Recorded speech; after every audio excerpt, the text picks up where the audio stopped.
আমার প্রিয় মায়েরা বোনেরা, আপনাদের জন্য একটা হাদিস বলে শেষ করব। বিশ্বনবী বলেন, আমার মায়েরা খেয়াল করে শুনুন, বিশ্বনবী আপনাদের উদ্দেশ্য করে বলেন, আল মারআতু ইযা সাল্লাত খামসাহা ওয়া সামাত শাহরাহা হাফিজাত ফুরুজাহা আতাআত বা'লাহা ফালতাদখুল মিন আইয়ি আবওয়াবিল জান্নাতি শাআত। বিশ্বনবী বলেন, ও রমণীরা, ও নারীরা, যে সমস্ত নারী এই 4টা কাজ করবে, এই 4টা কাজের গ্যারান্টি দিবে, তাদেরকে জান্নাতের 8টা দরজার গ্যারান্টি দেয়া হবে। কি 4টা কাজ? 1 নম্বর, আল মারআতু ইযা সাল্লাত খামসাহা, যে নারী 5 ওয়াক্ত নামাজ পড়ে। কি করে?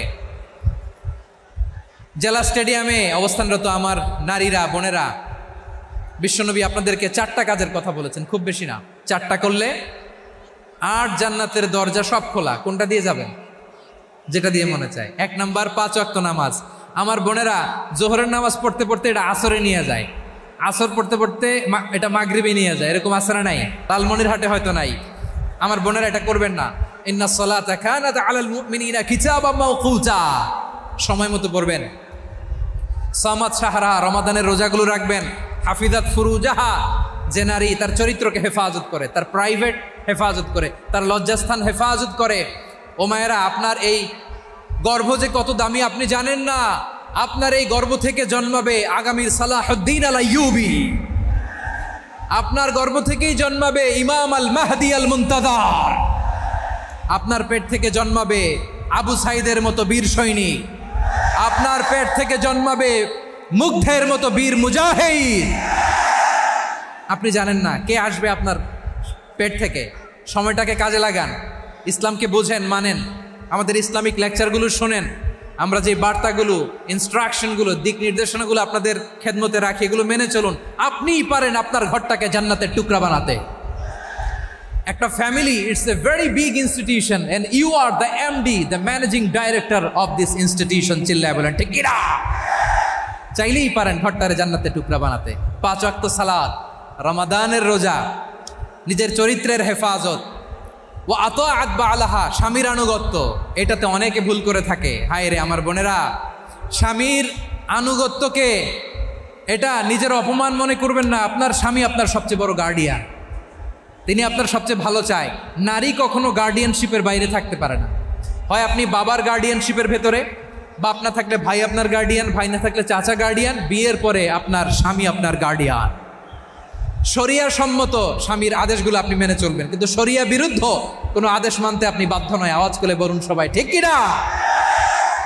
এই 4টা কাজ যদি কোনো নারী করে, বিশ্বনবী বলেন জান্নাতের 8টা দরজা খোলা। তোমার যেটা দিয়ে মনে চায় সেটা দিয়ে জান্নাতে তুমি এন্ট্রি নিতে পারবা। বিষ্ণু ইসা ইসলামের স্ত্রীর নাম ছিল আয়েশা রাদিয়াল্লাহু তাআলা আনহা, আবু বকর রাদিয়াল্লাহু তাআলা আনহুর মেয়ে। আবু বকর রাদিয়াল্লাহু তাআলা আনহুর আরেক মেয়ের নাম হচ্ছে আসমা। কি নাম? দুজনই আবু বকর রাদিয়াল্লাহু তাআলা আনহুর মেয়ে, আসমা আর আয়েশা। নাম দুইটা কেমন লাগে? আসমা নামটা কেমন লাগে? আয়েশা নামটা কেমন লাগে? সবার ভালো লাগে নাই? নাম দুটো আপনাদের ভালো লাগে? লালমনিরহাটে অনাগত যদি কন্যা সন্তান হয়, যদি মনে চায় আসমা রেখে দিতে পারবেন, যদি মনে চায় আয়েশা রেখে দিয়েন। দেশে বিদেশে, এয়ারপোর্টে, রাস্তাঘাটে শুধু বলে হুজুর একটা নাম দেন, আমার ছেলের একটা নাম দেন, মেয়ের একটা নাম দেন। তো আমার মনে আছে যশোরের আবদিনের মাহফিলে আমি 1-2টা নাম দিয়েছিলাম। আজকে লালমনিরহাটের এই প্রোগ্রামে কন্যা সন্তান যদি হয় 2টা নাম দিলাম, আসমা কিংবা আয়েশা। ইনশাআল্লাহ পড়েন। দুজন বোন, এক মায়ের না, বাবা এক, মা দুজন। আয়েশা রাদিয়াল্লাহু তাআলা আনহার মায়ের নাম উম্মে রুমান, আর আসমা রাদিয়াল্লাহু তাআলা আনহার মায়ের নাম কুতাইলা বিনতে আব্দুল উজ্জা। আবু বকর রাদিয়াল্লাহু তাআলা আনহু 4টা বিয়ে করেছিলেন। তো একই ঘটনা ঘটেছে এই ফ্যামিলিতে। আসমা ইসলাম ধর্ম গ্রহণ করে মুসলিমা, কিন্তু তার মা কুতাইলা মুশরিকা। আই রিপিট, বোঝার জন্য আমি আবারও বলি, আসমা রাদিয়াল্লাহু তাআলা আনহা মুসলিমা, আর আসমার মা কুতাইলা। আওয়াজ করে বুঝে থাকলে বলেন, আসমার মা মুশরিকা। তার মানে মেয়ে মুসলিম, মা অমুসলিম। ভেজাল আছে না নাই? কিন্তু কুতাইলা আর ধৈর্য ধারণ করতে পারে না। নার ছেড়া ধন, কলিজার টুকরা ধন, কলিজার টুকরা সন্তান আসমারে দেখতে বড্ড মন চায়। সাইয়েদনা আসমা রাদিয়াল্লাহু তাআলা আনহা মক্কা থেকে হিজরত করে মদিনায় চলে গেলেন হুদাইবিয়ার পর। যখন মক্কা মদিনার ট্রাফিক স্বাভাবিক হলো, মক্কার লোক মদিনায় যায়, মদিনার লোক মক্কায় আসে। কোচাইলা কলিজার টুকরা সন্তান আসমারে দেখার জন্য কিছু উপহার নিয়ে বিশাল মরুপথ পাড়ি দিয়ে মক্কা থেকে মদিনায় যায়। সুবহানাল্লাহ বলেন। এখন মা আসছে মেয়ের সাথে দেখা করতে, মেয়ে তো আর দেখা দেয় না। মেয়ে ভাবছে আমার মা তো মুশরিকা, অপবিত্রা, তার সাথে কি দেখা দেয়া যাবে? বিশ্বনবীর দরবারে চলে গেলেন। সুবহানাল্লাহ বলেন। কি সৌভাগ্যবান ছিল তারা, মাসলা জানার দরকার হলেই নবীর দরবারে চলে যেত। ঘরে বউয়ের সাথে ঝগড়া হলে নবীর দরবারে চলে যেত। অনেক সাহাবী বলে আমার পেটে ক্ষুধা লাগলো আমি নবীর কাছে চলে যেতাম, কারণ নবীর চেহারার দিকে তাকালেই আমার পেটের ক্ষুধা মিটে যেত। সাইয়েদনা আসমা রাদিয়াল্লাহু তাআলা আনহা বিশ্বনবীর কাছে চলে গেলেন, যে বললেন ইয়া রাসূলুল্লাহ ইয়া হাবিবাল্লাহ ইন্না উম্মি কাদিমাতুন ইলাইয়া ওয়া হিয়া রাগিবা। আমার মা মক্কা থেকে অনেক দূর মরুর পথ পাড়ি দিয়ে উপহার সামগ্রী নিয়ে মদিনায় আমার সাথে দেখা করতে এসেছে গো নবী। আমার জানতে বড্ড ইচ্ছে হয় আমি আমার মুশরিকা মায়ের সাথে একটু দেখা করতে পারবো কিনা। আফা আসিলুহা, আগে যেমনি আমি আমার মায়ের সাথে ভালো আচরণ করতাম, যেমনি আমি আমার মায়ের সাথে সদাচরণ করতাম গো নবী, এখন আমি মুসলিমা মা মুশরিকা, এখনো কি আগের মতো সদাচরণ করতে পারবো নাকি? বিশ্বনবী বললেন নাম সিলিহা, হ্যাঁ রে আসমা, অবশ্যই অবশ্যই, আগে ঠিক যেমন তুমি তোমার মায়ের সাথে ভালো আচরণ করতে এখনো তেমনি আগের মতো ভালো আচরণ করবা। আওয়াজ করে পড়েন সুবহানাল্লাহ। কি ইসলাম আমরা পেয়েছি, কত ব্রড মাইন্ডেড আমাদের ইসলাম, কত ওপেন মাইন্ডেড ইসলাম, কত ওপেন আপ করতে পারে, চিন্তা করতে পারে। বিষ্ণু বললেন হ্যাঁ অবশ্যই, নাম সুলিহা, আগে যেমনি ভালো আচরণ করছো আসমা এখন ওইরকমই করো, পারলে আরো বাড়াই করো। সুবহানাল্লাহ বলেন। তাহলে আমার যে হিন্দু ভাইয়েরা হিন্দু বোনেরা ইমানের বদৌলতে দৌলতে আপনি ধন্য হয়েছেন, আপনার আম্মা আব্বা এখন মুসলমান হয় নাই, তাদের জন্য দোয়া করেন, তাদের জন্য দোয়া করেন, আল্লাহ যেন তাদেরকেও ইমানের দৌলত দান করে। আমরা সবাই পড়ি আমিন, আরো জোরে পড়েন আমিন। এখন বলেন ইসলাম কি ন্যারো মাইন্ডেড রিলিজিয়ান না ব্রড মাইন্ডেড? লালমনিরহাটের যুবক ভাইরা আওয়াজ করো, ইসলাম কি ন্যারো মাইন্ডেড না ব্রড মাইন্ডেড? কতটা ব্রড মাইন্ডেড দেখেন। বিশ্বনবী সাল্লাল্লাহু আলাইহি সাল্লাম অমুসলিমরা যদি নবীকে উপহার দিত ওই উপহারও বিশ্বনবী গ্রহণ করতেন। সুবহানাল্লাহ পড়েন। আপনার অমুসলিম বন্ধু যদি উপহার দেয় সেটাও আপনি নিতে পারবেন, যেটা নেওয়া জায়েজ। কিন্তু আপনার বন্ধু যদি আপনার মদের বোতল দেয় নিতে পারবেন? হ্যাঁ, মদের বোতল দিলে পারবেন। আপনার বন্ধু যদি আপনার পর্ক দেয়, পর্ক শুকরের গোশত মিশ্রিত কোনো খাবার, ওটা নিতে পারবেন না। হালাল যে কোনো জিনিস নিতে পারবেন। বিশ্বনবী সাল্লাল্লাহু আলাইহি ওয়াসাল্লাম অমুসলিমদের দেয়া হাদিয়া গ্রহণ করতেন। কেমন নবী ছিলেন, আমার নবীরে চিনে নেন, আমার নবীর অ্যাটিটিউড জেনে নেন। বিশ্বনবী সাল্লাল্লাহু আলাইহি ওয়াসাল্লাম যখন কোনো জনপদে যেতেন 3টা অপশন নিয়ে যেতেন। প্রিয় ভাইয়ের আওয়াজ করে বলতে হবে, কোনো জনপদে গেলে আমার নবীর অপশন থাকতো কয়টা? আমার মতো 3 আঙ্গুল উঁচু করে দেখান আর বলুন আমার নবী কোনো জনপদে গেলে কয়টা অপশন নিয়ে যেতেন? 1 নম্বর অপশন আসলিম তাসলাম। নতুন এলাকায় গেলে বলতেন আসলিম তাসলাম, ইসলাম ধর্ম গ্রহণ করো, শান্তিতে থাকবা, আমার ভাই হয়ে যাবে, আমরা ভাই ভাই, ইসলাম মানো, আমরা ভাই ভাই। অপশন নাম্বার কত? 1। যদি বলে না ইসলাম মানবো না, ওকে, অপশন নাম্বার 2, মুসলিম হওয়ার দরকার নাই, লা ইকরাহা ফিদ্দিন, ইসলামে কোনো বাড়াবাড়ি নাই। খ্রিস্টান আছো থাকো, বৌদ্ধ আছো থাকো, ইহুদি থাকতে চাও থাকো, কিন্তু আমরা যেহেতু রিজিওনাল সুপার পাওয়ার, আমাদের আন্ডারে থাকো, ট্যাক্স দিয়া থাকো, এটার বলে জিজিয়া। আলেম যারা আছেন বুঝবেন এটার আরবিতে কি বলে, জিজিয়া। You pay us the tax, we will give you the security. তোমরা ট্যাক্স দিবা, আমরা সিকিউরিটি দিব। ইসলাম মানব, শান্তিতে থাকবা, ভাই ভাই, আমরা ভাই ভাই। অপশন নাম্বার 2, ট্যাক্স দাও, আমরা নিরাপত্তা দিব, মুসলিম হওয়া লাগবে না। এখন 1 নাম্বারও মানে না, 2 নাম্বারও মানে না, মুসলিম হবো না, ভালো, খ্রিস্টান থাকো, ট্যাক্স দাও, আমরা সিকিউরিটি দিব না, এটাও মানি না। বিষ্ণু বলেন, তাহলে তলোয়ার আমাদের আর তোমাদের মাঝে ফায়সালা করবে। মুসলিমও হবে না, ট্যাক্স দিবা, নিরাপত্তা দিব, আমরা সুপার পাওয়ার, আমাদের আন্ডারে থাকবে, এইটাও না। তাহলে তোমাদেরকে তো আমরা বিশ্বাস করতে পারি না, কখন না কখন বিশ্বাসঘাতকতা করো, কার সাথে মিলে হাত মিলাও, তলোয়ার আমাদের মাঝে ফায়সালা করবে। তখন তিনি জেহাদের সশস্ত্র সংগ্রামের ঘোষণা দিতেন। সুবহানাল্লাহ পড়েন। দেখেন, পশ্চিমারা জেহাদকে এইভাবে চিত্রায়িত করে না। ওরা জেহাদ বলতে বুঝায় তলোয়ার, হাত কাটো, গলা কাটো না। জেহাদ সশস্ত্র সংগ্রাম 3 নম্বরে।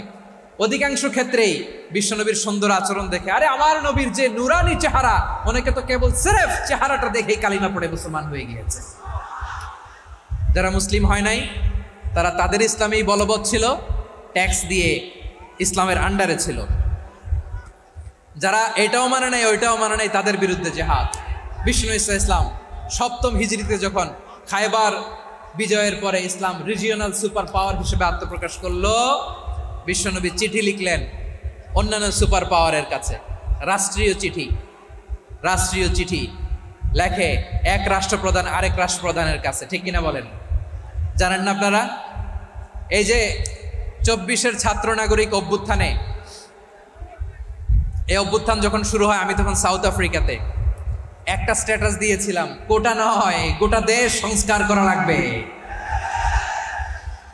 শুধু বাংলাদেশ নয়, সারা বিশ্বের বাংলা ভাষাভাষী লোকেরা এই আন্দোলনের সাথে সমর্থন তারা করেছে, এটাকে সাপোর্ট করেছে, তারা সমর্থন দিয়েছে। আমাদের ইউনাইটেড আরব আমিরাতের বাংলাদেশি ভাইয়েরা, তারা সেখানে রাস্তায় নেমে এসেছিল। জানেন, ওইখানে ডেমনস্ট্রেশন করা যায় না, সেখানকার সরকার তাদেরকে যাবজ্জীবন দিয়েছিল। তখন আমাদের এই যে প্রধান উপদেষ্টা ডক্টর মোহাম্মদ ইউনূস সরাসরি G2G বলে, এটা G2G, government to government, G2G, উনি চিঠি লিখলেন যে তাদেরকে, ইউর হাইনেস, হে সম্মানিত আমির, আপনি আমার এই চিঠির কারণে আমার সম্মানে এই 53 জন বাংলাদেশিকে মাফ করে দেন। এই চিঠির বদৌলতে বেকসুর খালাস পেয়ে গিয়েছিল আমাদের ভাইরা। জানেন না এই ঘটনা আপনারা? তাহলে গভর্নমেন্ট টু গভর্নমেন্ট চিঠি দেওয়া হয়। 7ম হিজরিতে বিষ্ণু ইসলাম সব সুপার পাওয়ারের কাছে চিঠি দিলেন, রোমান সম্রাটের কাছে, পারস্য অধিপতির কাছে, মিশরের অধিপতির কাছে, সবার কাছে চিঠি লিখলেন। চিঠির ভাষা ছিল এরকম, মিন মুহাম্মাদিন রাসূলিল্লাহ ইলা মুকাওকিস আযীমিল কিবত, মুহাম্মদ রাসূলুল্লাহর পক্ষ থেকে মিশরের বাদশার কাছে, আসলিম তাসলাম, ইসলাম মানো শান্তিতে থাকবা, সালামুন আলা মান ইত্তাবাআল হুদা, শান্তি তার জন্য যে হেদায়েতের অনুসরণ করে। সুবহানাল্লাহ পড়েন। তো এই চিঠি অনেকে ভালোভাবে রিসিভ করেছে। অনেকে এই চিঠি পাওয়ার পরে নবীর কাছে আবার ইন রিটার্ন উপহার পাঠিয়েছে। কি পাঠিয়েছে? উপহার। মিশরের বাদশাহ মুকাওকিস, তিনি বিশ্বনবীকে বিশাল এক উপহারের ডালি পাঠিয়েছেন। মিশরের বাদশাহ মুকাওকিস ছিলেন ধর্মে খ্রিস্টান। লালমনিরহাটের ভাইয়েরা আওয়াজ করে বলেন, মিশরের বাদশাহ ধর্মে কি ছিল? খ্রিস্টান। কি উপহার দিয়েছিল আমার নবীকে? শুনতে মনে চায়? আওয়াজ নাই লালমনিরহাটের গলায়, শুনতে মনে চায়? 1000 স্বর্ণ মুদ্রা, 1000 স্বর্ণ মুদ্রা। 2টা খ্রিস্টান দাসী, একজনের নাম মারিয়া বিনতে শামউন আল কিবতিয়া, আরেকজনের নাম সিরিন বিনতে শামউন আল কিবতিয়া। একজন খ্রিস্টান দাস 20 থান কাপড় জামা বানানোর জন্য, আমরা নবী যেন সেলাই করে জামা বানাতে পারে, এজন্য 20 থান কাপড়, 20 থান ফাইন গার্মেন্ট। সুবহানাল্লাহ পড়বেন না? এরপরে একটা গাধা, যেটার নাম ছিল উফাইর, আর একটা খচ্চর, এটার নাম ছিল দুলদুল। খচ্চর চিনেন? গাধা আর ঘোড়ার ক্রসিং এ যে প্রাণীটা দুনিয়াতে আসে, ওটার খচ্চর বলে। তো এই যে সুপার পাওয়ার খ্রিস্টান বাদশার কাছে নবী চিঠি লিখলেন, ওই খ্রিস্টান বাদশা আমার নবীকে উপহার দিল। বিশ্বনবী এই উপহারগুলো সানন্দে গ্রহণ করেছে। সুবহানাল্লাহ পড়বেন না? তাহলে অমুসলিম কেউ যদি আপনাকে উপহার দেয়, হালাল উপহার হলে আপনি গ্রহণ করতে পারবেন। অনুরূপভাবে পারস্যের বাদশা, রোম সম্রাট বিশ্বনবীকে উপহার পাঠিয়েছেন। আমার নবী সবগুলো উপহার, গিফট গ্রহণ করেছেন। সুবহানাল্লাহ বলেন। তাহলে প্রিয় লালমনিরহাট, আওয়াজ করে বলুন, ইসলাম কি ন্যারো মাইন্ডেড রিলিজিয়ন না ব্রড মাইন্ডেড? আম্মাজান আয়েশার কাছে মাসালা জানতে চায় মেয়েরা, হে আম্মাজান, অগ্নি উপাসকেরা তাদের ঈদের দিন নওরোজের সময় আমাদেরকে পাখি দেয়, নেওয়া যাবে? উনি বললেন ওরা জবাই করে দিলে নেওয়া যাবে না, কিন্তু ওরা যদি ফলমূল এরকম খাবার দেয় এগুলো নেওয়া যাবে। তার মানে অমুসলিমদের দেয়া উপহার এটা গ্রহণ করা যায়। সুবহানাল্লাহ বলেন। শুধু তাই নয়, বিষ্ণু ঈসা ইসলাম অমুসলিমদের সাথে আর্থিক লেনদেনও করেছেন, ফিনান্সিয়াল ডিলিং করেছেন। অমুসলিমদের সাথে প্রয়োজনে আপনি ফিনান্সিয়াল ডিলিং করতে পারবেন। আমরা প্রায় দেখি বাজারের মিষ্টির দোকানগুলো আমার হিন্দু ভাইদের। লালমনিরহাটে মিষ্টির দোকান, দইয়ের দোকান কারা চালায়? হিন্দুরা চালায় না। তারপরে যে বারবার শপ, চুল কাটে যে নাপিত, অধিকাংশ নাপিতের দোকানে কারা? আমার হিন্দু ভাইরা। আপনি চুল কাটতে পারবেন কিনা? পারবেন কিনা বলেন? পারবেন। তার দোকান থেকে দই মিষ্টি কিনতে পারবেন কিনা? হ্যাঁ, আমার মুসলিম ভাইয়ের দোকান থাকলে ওইটার আমি বেশি প্রায়োরিটি দিব, ঠিক কিনা? কিন্তু যদি তাদের সার্ভিস নিতে চান, প্রোডাক্ট নিতে চান, পারবেন। তার দলিল সহিহ বুখারী, আম্মা জান আয়েশা রাদিয়াল্লাহু তাআলা আনহা বলেন, ইশতারা রাসূলুল্লাহ সাল্লাল্লাহু আলাইহি ওয়াসাল্লাম মিন ইয়াহুদিন তুআমান ওয়া রাহানাহু দিরআহু মিন হাদিদ। রাসূল সাল্লাল্লাহু আলাইহি ওয়াসাল্লাম এক ইহুদির কাছ থেকে, কার কাছ থেকে? সবাই বলে নাই কার কাছ থেকে? আমার নবী, পেয়ারা নবী এক ইহুদির কাছ থেকে জব কিনেছিল। জব, বার্লি, যেটা দিয়ে রুটি বানায়। ওই জবের দাম দেওয়ার টাকা পয়সা নবীর কাছে ছিল না। ফলে নবী ওনার একটা পোশাককে মর্গেজ রেখেছিলেন, মর্গেজ, বন্ধক, যে এখন এটার দাম দিতে পারবো না, কয়েক কেজি বার্লি নিয়ে যাই আর বন্ধক হিসেবে আমার জামাটা রেখে গেলাম, যেই দিন দাম দিব ওই দিন জামাটা ছুটাই নিয়ে যাও। সুবহানাল্লাহ পড়বেন না? বাকিতে নিছিলেন, বাকিতে। দিরআহু মিন হাদিদ, লোহার তৈরি বর্ম, মানে যুদ্ধের পোশাক, লোহা দিয়ে বানানো। বিষ্ণুনবী বললেন কয়েক কেজি জব দাও, টাকাটা পরে দিব, এখন টাকা নাই, বন্ধক হিসেবে, মর্গেজ হিসেবে আমার জামা রেখে গেলাম, যখন টাকা দিব জামা ছুটাই নিব। আওয়াজ করে বলতে হবে সুবহানাল্লাহ।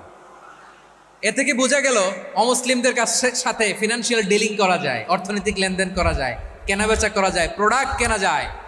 এমনকি আমাদের মসজিদে নববীতে বারান্দায় আপনারা একটা অটোমেটিক ফ্লাইং আমব্রেলা দেখছেন? সূর্য যখন বাড়ে মসজিদে নববীর বারান্দায় ইয়ার্ডের মধ্যে অটোমেটিক্যালি কিছু আমব্রেলা আছে, সাঁ করে খুলে যায়, আর সূর্যের তাপ লাগে না। আবার সন্ধ্যাবেলায় এই আমব্রেলাগুলো ওরা ক্লোজ করে ফেলে, দেখেন নাই না? দেখছেন? এই মসজিদে নববীকে সর্বোচ্চ উন্নত মানের কনস্ট্রাকশন ইনফ্রাস্ট্রাকচারে ডেভেলপ করার জন্য কর্তৃপক্ষ কিছু অমুসলিম ইঞ্জিনিয়ারের, ডিজাইনারের সহায়তা নিয়েছিল। সুবহানাল্লাহ বলেন।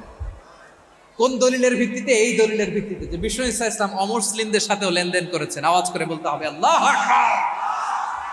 শুধু তাই নয়, ইন কেস অফ ইমার্জেন্সি, প্রয়োজনে ইসলামের খাতিরে, ইসলামকে সামনের দিকে এগিয়ে নিয়ে যাওয়ার জন্য অমুসলিমদের সাপোর্ট নেওয়া জায়েজ আছে। সুবহানাল্লাহ বলেন। অমুসলিমদের সাপোর্ট নেয়া, তাদের থেকে অর্থ নেয়া, পলিটিক্যাল সাপোর্ট, পলিটিক্যাল অ্যাসাইলাম নেওয়া জায়েজ আছে। আমাদের অনেক বিশ্ববরেণ্য দায়ীরা আমেরিকায় অস্থায়ীভাবে অ্যাসাইলাম নিয়ে থাকে, নিজের দেশে গেলে ফাঁসিতে ঝুলাই দিবে। যুগ যুগ ধরে দায়ীদের উপর এরকম অত্যাচার আর নির্যাতন আছে না নাই? মিশরের অনেক দায়ীরা পাশ্চাত্যে যেয়ে থাকে, এই যে তারা পলিটিক্যাল অ্যাসাইলাম নিয়ে থাকে, রাজনৈতিক আশ্রয়, এটা জায়েজ আছে না? এটা যে জায়েজ আছে তার প্রমাণ স্বয়ং বিশ্বনবী সাল্লাল্লাহু আলাইহি ওয়াসাল্লাম পলিটিক্যাল সাপোর্ট নিয়েছিলেন অমুসলিমদের কাছ থেকে। সুবহানাল্লাহ বলেন।